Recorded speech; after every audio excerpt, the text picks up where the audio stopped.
Good morning everyone, তোমরা কেমন আছো? আশা করি তোমরা সবাই ভালো আছো, আর আমিও খুব ভালো আছি। আর একটা নতুন ব্লগ নিয়ে চলে এসেছি আজকে তোমাদের কাছে। আর আজকের ব্লগটা হচ্ছে রিহানকে নিয়ে। তো রিহানের হচ্ছে সকাল থেকে রাত পর্যন্ত রিহানকে আমি কী খাওয়াই, আমাদের রান্নায় কি রিহানকে খাওয়াই কি না, সমস্ত কিছু আজকে তোমাদের সাথে শেয়ার করবো। তো দেখো ঘড়িতে বাজে এখন হচ্ছে 8:30টার মতো, আর রিহানকে এখন খাওয়াবো হচ্ছে এই দেখো দুধ মুড়ি নিয়ে নিয়েছি। আর এই বিস্কুটটা ওকে না নিলেই নয়, ও কিন্তু সকালবেলা করে একটা বিস্কুট ওর হাতে যদি না দিই তাহলে কিন্তু ওর হচ্ছে মন খারাপ হয়ে যায়। তার জন্য দেখো একটা বিস্কুট আমি কিন্তু নিয়ে নিয়েছি দুধ মুড়ির সাথে। তো ওকে এখন এই দুধ মুড়িটা খাইয়ে দেবো, তারপরে কি খাওয়াবো অবশ্যই তোমাদের সাথে তখন শেয়ার করবো। তো চলো রিহানকে এখন আমি খাইয়ে দিই। রিহানকে খাইয়ে চলে এলাম হচ্ছে রান্নাঘরে। তো এদিকে দেখো ডিম সিদ্ধ বসিয়ে দিয়েছি রিহানের জন্য, আর আমাদের জন্য দেখো বসিয়ে দিয়েছি হচ্ছে আলু ঝিঙার পোস্ত করব। তো আলু ঝিঙার পোস্ত করব বলে দেখো এখানে বসিয়ে দিয়েছি। আর রিহানে কিন্তু সকালের খাওয়াটা হয়ে গেছে, তোমরা তো দেখেই নিয়েছো ও কি খেয়েছে। আর হ্যাঁ, তোমাদের বলতে একদমই ভুলে গেছি, ও কিন্তু হচ্ছে কাউ মিল্কতেই কিন্তু ও খায়, সেই 6 মাস থেকেই কিন্তু ও কাউ মিল্ক খায়। তো সেটা দিয়েই কিন্তু ওকে আমি খাইয়ে দিয়েছি দুধ মুড়ি, তোমরা দেখেই নিয়েছো। আর দেখো আমিও চলে এসেছি ওকে খাইয়ে দেয় রান্নাঘরে। তারপর তোমাদের দাদাভাইয়ের জন্য চা নিয়ে চলেও এসেছি। আর তোমাদের দাদাভাই চা খাচ্ছিল আর আমি বসে বসে গল্প করছিলাম। আর বাবান হচ্ছে বিস্কুট খাচ্ছিল। জানো বাবান না বিস্কুট খেতে খুব ভালোবাসে, ওকে কিন্তু আমি অন্য কোনো বিস্কুট বেশি খাওয়াই না, মেরি বিস্কুট ছাড়া। তখন তো তোমাদের বলতে ভুলেই গিয়েছিলাম, ওকে কিন্তু রোজ রোজ এক খাওয়ার কিন্তু আমি খাওয়াই না, অল্টারনেট করে কিন্তু খাওয়াই। বড়দেরই ভালো লাগে না এক খাওয়ার খেতে, আর ওরা তো বাচ্চা, ওদের তো আরও ভালো লাগবে না। সেই 8:30টার দিকে কিন্তু দুধ মুড়ি খেয়েছিল। আর এখন ঘড়িতে বাজে 11টা। আমি ওর জন্য প্রেশার কুকারে দেখো ভাত করে নিয়েছিলাম, আলু সিদ্ধ ভাত, তার মধ্যে একটু ঘি বা বাটার দিয়ে দিয়েছি, আর হচ্ছে একটা ডিম সিদ্ধ। ওকে কিন্তু এখন এটা খাইয়ে দিব। এর জন্য এখন আমি চলে যাব রান্নাঘরে, ঘড়িতে বাজে 1:30টা। তো রিহানকে এখন আমি খাইয়ে দিব। তো কী দিয়ে খাওয়াবো তোমাদের সাথে তো সেটা শেয়ার করবই। আর আগে বলে দিই, রিহানের জন্য আমি কিন্তু আলাদা করে কোনো রান্না বান্না কিন্তু করি না। আমরা যে রান্নাটা করে খাই, মানে আমাদের জন্য যে রান্নাটা করি আমি কিন্তু রিহানকে সেটাই খাওয়াই। আর রিহান কিন্তু আমাদের রান্নাবান্নাটা কিন্তু ও খেতে পারে ঝালটা, আর এর জন্য কিন্তু ওকে আলাদা করে আমি কোনো রান্নাবান্না করে খাওয়াই না। আর হ্যাঁ, যেদিন আমি মনে করি যে আজকে মাংস রান্না করব খুব স্পাইসিভাবে, তাহলেই কিন্তু রিহানের জন্য আলাদা করে একটু মাংসটা রান্না করে দিই। আর রিহান কিন্তু সব রকম কিন্তু সবজি বলো, তারপরে মাছ বলো, মাংস বলো, সব কিছু কিন্তু ও খায়, এমন কোনো কিন্তু বাজ নেই খাওয়ার, ও সবই খেতে পারে। আর আমি আমাদের রান্না ওকে খাওয়াই কেন, শিখিয়েছি কেন, এটাই একটা কারণ, কোথাও গেলে যেন কোনো অসুবিধা যেন না হয়, ও যেন সব রকম রান্নাই যেন খেতে পারে। তার জন্যই কিন্তু আমি এইভাবেই কিন্তু আমাদের রান্নাটা কিন্তু ওকে খাওয়াই।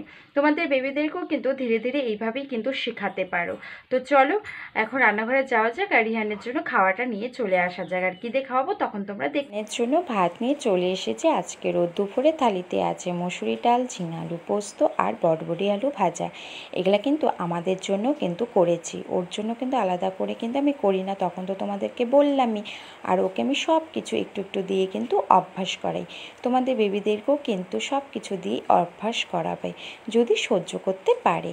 তো আমার বেবি কিন্তু সব কিছুই সহ্য করতে পারে ঠাকুরের আশীর্বাদে। আর দেখো ও তোমাদের বেবিরাও যদি হচ্ছে না খেতে চায়, তাহলে কিন্তু তোমরা যখন খাবে তখন কিন্তু তোমাদের বেবিদেরকে নিয়ে কিন্তু বসতে পারো, তাহলে তোমাদের বেবিদের খাওয়ার প্রতি একটা আগ্রহ কিন্তু বেড়ে যাবে। আর তখন যে দেখলে আমি ওকে আলু সিদ্ধ ভাত খাওয়াচ্ছিলাম, সেটা কিন্তু প্রেশার কুকারে ছিল, বললামই তো। আমি কিন্তু রোজ রোজ প্রেশার কুকারে ভাত কিন্তু একদমই খাওয়াই না, সে ভাতের মারটা কিন্তু আমরা ফেলতে পারি না। আর ভাতের মারে কিন্তু খুব ভিটামিন আছে, বেবিদের কিন্তু ওয়েট লসও হয় কিন্তু, তার জন্য কিন্তু ওকে মাঝে সাঝে আমি প্রেশার কুকারে ভাত খাইয়ে থাকি, রোজ রোজ কিন্তু একদমই কিন্তু খাওয়াই না। আর রিহানের জন্য একটা অভ্যাস আছে ভালো, ওর যদি ওর যদি রান্নাবান্না ভালো হয় তাহলে কিন্তু সোনামুখ করে খেয়ে নেয়, সে লবণ ভাতও হোক আর হচ্ছে জল ঢেলে ভাতও হোক, জিনিসটা কিন্তু স্বাদ হতে লাগবে, তাহলেই কিন্তু সোনামুখ করে খেয়ে নেবে। আর ওর যখন 1 বছর বয়স থেকে কিন্তু আমি হচ্ছে হাতে চটকেই কিন্তু ওকে খাওয়াই, যখন দেখলাম ও হচ্ছে চিবিয়ে খেতে পারে তারপর থেকে কিন্তু আমি আর ম্যাশ করে খাওয়াই না। ম্যাশ করে খাওয়াটা কিন্তু একটা অভ্যাস হয়ে যায়, বড় হলেও কিন্তু বাচ্চারা ম্যাশ করে ছাড়া কিন্তু একদমই খেতে চাবে না। রিহান কিন্তু ঘুম থেকে উঠে পড়েছে, তো এখন ঘড়িতে বাজে হচ্ছে 5:30, আর উঠেই দেখো দুষ্টুমি কিন্তু শুরু করে দিয়েছে। তো সন্ধ্যাবেলায় রিহানকে আমি কি খাওয়াবো সেটা তোমাদের সাথে পরে শেয়ার করব। আর এখন দেখো রিহান শুয়ে শুয়ে দুষ্টুমি করছে। চলো ও দুষ্টুমি কিছুক্ষণ করে নেই, তারপরে ওকে নিয়ে আমি একটু বাইরে যাব ঘুরতে। রিহানকে নিয়ে গিয়েছিলাম একটু হাঁটতে, আর আজকে সন্ধ্যাবেলা রিহানের স্ন্যাক্সে ছিল হচ্ছে মাখানা। এই মাখানাটার মধ্যে কিন্তু ভালো ভিটামিন আছে। আর মাখানাটা কিসের থেকে পাওয়া যায় বলো তো? পদ্ম ফুল থেকে কিন্তু। আর এই দেখো আমি কিন্তু শুকনো কড়াইতে কিন্তু মাখানাটাকে ড্রাই রোস্ট করে নিলাম। আর এই মাখানাটা কিন্তু তোমরা হচ্ছে বেবিদেরকে কিন্তু স্মুদি বানিয়েও খাওয়াতে পারো, কিন্তু আমার বেবি স্মুদি খায় না বলে ওকে আমি এইভাবেই কিন্তু ভেজে ওকে দিই। আর ও সোনা মুখ করে দেখো সুন্দর করে কিন্তু খেয়ে নেয়। এসেছি রান্নাঘরে, এখন ঘড়িতে বাজে হচ্ছে 9টা, আর বাবানেরও খিদে পেয়ে গিয়েছে। তো এখন বাবানকে কিন্তু খাইয়ে দিব। তো দুপুরে যে রান্নাবান্না করেছিলাম সেটাই দিয়ে কিন্তু ওকে খাওয়াবো, ডাল আর হচ্ছে বটবটি আলু ভাজা দিয়ে খাওয়াবো ওকে। কিন্তু এখন আমি হচ্ছে ঝিঙে আলু পোস্তটা কিন্তু দিব না। তো চলো ওকে হচ্ছে খাইয়ে দিই।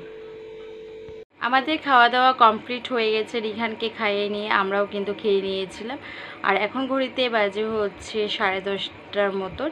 আর রিহানের ঘুমাতে ঘুমাতে কিন্তু হচ্ছে ওই 11:30 পৌনে 12টা বেজে যায়। আর ও এখন আমাদের সাথে শুয়ে শুয়ে দুষ্টুমি করবে, খেলবে, তারপরে কিন্তু ও নিজে যখন ঘুম পাবে তখন কিন্তু ও একাই ঘুমিয়ে পড়বে।